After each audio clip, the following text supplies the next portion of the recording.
हा 2018 ते 2024 या काळात चेअरपर्सन होता। ही जगदंब पतसंस्था चर्चेत आणणं गरजेचं आहे ते याच्यासाठी की या जगदंब पतसंस्थेमध्ये सध्या या पतसंस्थेचा सर्वेसर्वा हा नामकरण आवारे आहे। ज्या नामकरण आवारेच्या संस्थेमध्ये स्वतः खरातच चेअरपर्सन होते 2018 ते 2024। पुढे 3 अपत्य असल्याने सहकारी संस्थेचा चेअरमन होता येत नाही असं म्हणत ती चेअरमनशिप नंतरच्या काळामध्ये थोडीशी ही झाली होती। 15 वर्षापासून हा जो आवारे आहे हा 15 वर्ष शिवनिका ट्रस्टवर संचालक होता। म्हणजे शिवनिका ट्रस्टवर आवारे आणि आवारेच्या बँकेवर खरात या दोघांचे आर्थिक हितसंबंध आहे। 1 वर्षापासून आवारे आणि खरात हे दोघे जरी वेगवेगळे असले तरी सुद्धा मुळात खरातची भोंदूगिरी वाढवण्यासाठीच सगळ्यात पहिलं कॅम्पेन चालवलं ते आवारेने चालवलं। कारण आवारे त्या काळामध्ये स्टाईसचा मेंबर होता। स्टाईस काय आहे? सिन्नर तालुका औद्योगिक सहकारी वसाहत संस्था। ही सिन्नर तालुका औद्योगिक सहकारी संस्था या संस्थेमध्ये जे 400 उद्योजक आहेत त्या 400 पैकी 12 उद्योजकांची मिळून एक संचालक कार्यकारिणी बनते। त्या 12 पैकी एक हा आवारे होता। आवारेने त्याला बसायला जागा करून दिली खरातला। तिकडे येणाऱ्या प्रत्येक उद्योजकाला जर काही अडचणी येत असतील, व्यापारामध्ये बिझनेसमध्ये काही कमी जास्त होत असेल तर आवारे लगेच सांगायचा तुम्ही जरा खरात गुरुजींना हात दाखवता का, खरात गुरुजींना पत्रिका दाखवता का। असं करून एक एक इंडस्ट्रियलिस्ट खरातपर्यंत पोचवायचं काम आवारेने केलं। आवारे एवढ्यावर थांबला नाही। आवारेने जे पुस्तक लिहिलं असा मी नामकरण, या पुस्तकामध्ये साधारण 18 पानं आहेत, पान क्रमांक 67 पासून पुढची। ही जर पानं वाचली तर लक्षात येईल आवारेने जाणीवपूर्वक ठरवून खरात कसा सिद्ध पुरुष आहे हे सांगणाऱ्या चमत्कारिक कथा लिहिल्या। म्हणजे बुवाबाजी वाढवण्याचं काम हे आवारेने केलं। त्या सगळ्या सुरस कथा लिहून कुठल्या तरी विधवेला कसा गुण आला, कुठल्या तरी म्हातारीला कसा गुण आला, कुठल्या तरी माणसाला कसं धंद्यामध्ये यश मिळालं, अशा सगळ्या प्रकारच्या सुरस चमत्कारिक कथा या आवारेने लिहिल्या। आवारेने वेगवेगळ्या युट्यूबर्सना सांगून वेगवेगळे जे ब्लॉगर असतात जे पर्यटन स्थळांची माहिती देतात त्यांच्याकडून हे मंदिर हेमाडपंथी आहे असा एक प्रचार सुरू केला। मुळात हेमाडपंथी मंदिर हे अष्टकोनी असतं, ईशान्येश्वर मंदिर हे साधं चौकोनी मंदिर, अगदी आत्ता आलेलं मंदिर, परंतु या मंदिराला स्वयंभू बनवणे, या मंदिराला हेमाडपंथी ठरवणे, या मंदिराचा प्रोपोगंडा करणे, या मंदिरात मोठमोठ्या नेत्यांची उठबस करणे, या सगळ्यांमध्ये जो सगळ्यात महत्वाचा हात आहे तो नामकरण आवारेचा आहे। ललित पोफळेने चिकार प्रॉपर्टी कमवली, पण ललित पोफळे हे नंतर आलेलं कॅरेक्टर आणि या सगळ्यांमुळे मग पुन्हा नामकरण आवारे आणि या दोघांचे संबंध साधारण 1 वर्षापासून बिघडले। जेव्हा नामकरण आवारे पत्रकारांना किंवा सगळ्यांना सांगतोय की मी 1 वर्षापासून त्याच्याकडे लक्ष देत नाही किंवा माझा आणि त्याचा संबंध नाही, तर मग जर संबंध नाही तर नामकरण आवारेने तेव्हाच खरात हा भोंदू आहे, खरात चुकीचं वागतोय, खरात बायकांचं शोषण करतो, ही गोष्ट नामकरण आवारेने पुढे का आणली नाही? कारण नामकरण आवारे आणि खरात हे दोघेही सारखेच पापाचे भागीदार आहेत। विशेष गोष्ट या तीर्थक्षेत्राला क वर्गाचा दर्जा 2018 मध्ये मिळाला। 2018 मध्ये मिळाला दर्जा। आता मात्र वेबसाईटवर ती माहिती दिसत नाही, पण 2018च्या यादीमध्ये या क्षेत्राला तीर्थक्षेत्राचा दर्जा देण्यासाठी कोण कोण लोक होते हे सुद्धा एकदा बघितलं गेलं पाहिजे। सिन्नर जे मी स्टाईसची जी सगळी माहिती सांगते त्याच्यानंतर या खरातचं आजही म्हणजे खरातची जागा आणि आवारेचं दुकान अशी परिस्थिती आहे। सिन्नर गावातलं हार्डवेअरचं दुकान आजही आवारेचं दुकान आहे आणि खरातच्या जागेत आहे। दोघांचे फायनान्शियल आत्ताही एकत्र संबंध आहेत। या 31 मार्च 2018 ला हा क वर्गाचा दर्जा आहे, हे मी विसरून जाईल। आणि हे कुणाच्या काळात झालेला आहे? तर 2018 साली महाराष्ट्राचे पर्यटन मंत्री जयकुमार रावल होते. जयकुमार रावल यांच्या कार्यकाळामध्ये 31 मार्च 2018 या मंदिराला क वर्गाचा पर्यटन दर्जा मिळालेला आहे. ह्या सगळ्यांमध्ये आवारे प्रत्येकाला अप्रोच करत होता. आवारेच्या नंतर आवारेला साथीदार मिळाल्या त्या रुपाली चाकणकर. चाकणकर सुद्धा या प्रत्येक नेत्यांना अप्रोच करण्यामध्ये त्यांचा हिरिरीचा सहभाग होता. हे अनेक फोटोंनी सिद्ध झालं. दीपक आबा साळुंके जे सांगोल्याचे आहेत, या दीपक आबांचे सुद्धा आर्थिक व्यवहार खरात सोबतचे हळूहळू पुढे येताना दिसतात. खरातच्या मुलीला एक आय थिंक 32-34 लाखाचा, माझ्याकडे आता प्रिंट नाहीये पण मी आपल्याला सॉफ्ट कॉपी देईल त्याची, गिफ्टेड केलेला फ्लॅट आहे. या सगळ्याचे धागेदोरे आपल्याला सांगोल्यामध्ये सापडतील. सांगोल्यामध्ये पूजेला खरात आणि ही सगळी मंडळी गेली होती. या अनेक ठिकाणच्या ज्या पूजा आहेत, जसं की इथे ललित पोफलेने जी पूजा भरवली होती, या पूजेला पण चाकणकर होत्या आणि सगळी माणसं होती. आता ही सगळी जी माणसं आहेत जी खराचं भोंदूपणा आणि ते प्रस्थ वाढवण्यासाठी जाणीवपूर्वक मदत करत होती. मी शब्द वापरते, जाणीवपूर्वक. खरातला कुठलीही सिद्धी प्राप्त नाही तरी सुद्धा खराचं प्रस्थ वाढवण्यासाठी नामकरण आवारे किंवा चाकणकर ही सगळी माणसं जे काही प्रयत्न करत होती, ही सगळी माणसं गुन्हेगार ठरतात.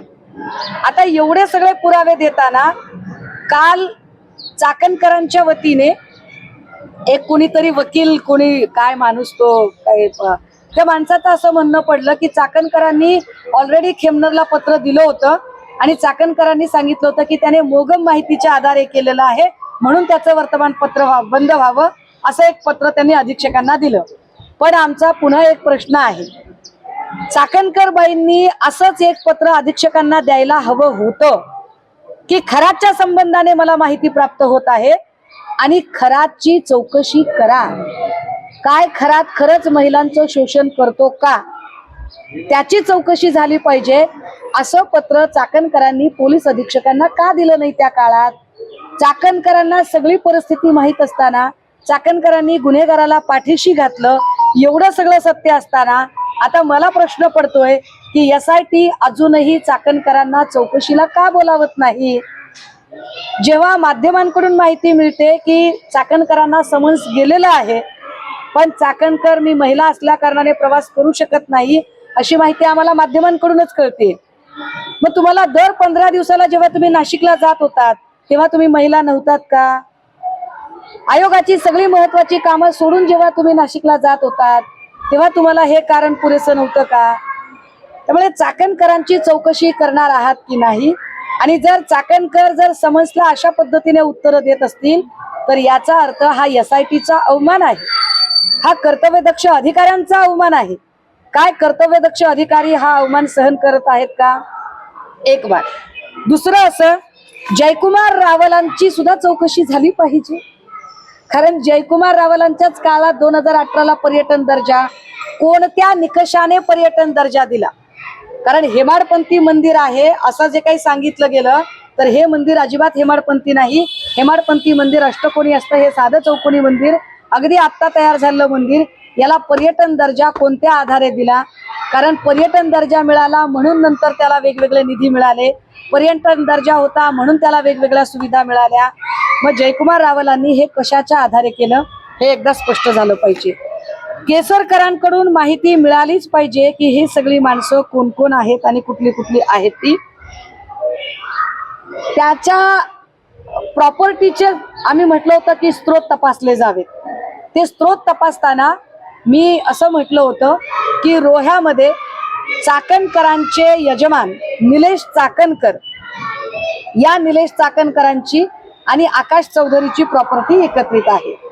हा आकाश चौधरी कोण आहे, हा तटकर यांचा साथीदार आहे. कड्या एकाला एक जोडत जाव्या. मी माननीय गृहमंत्र्यांना यावर भेटणार आहे.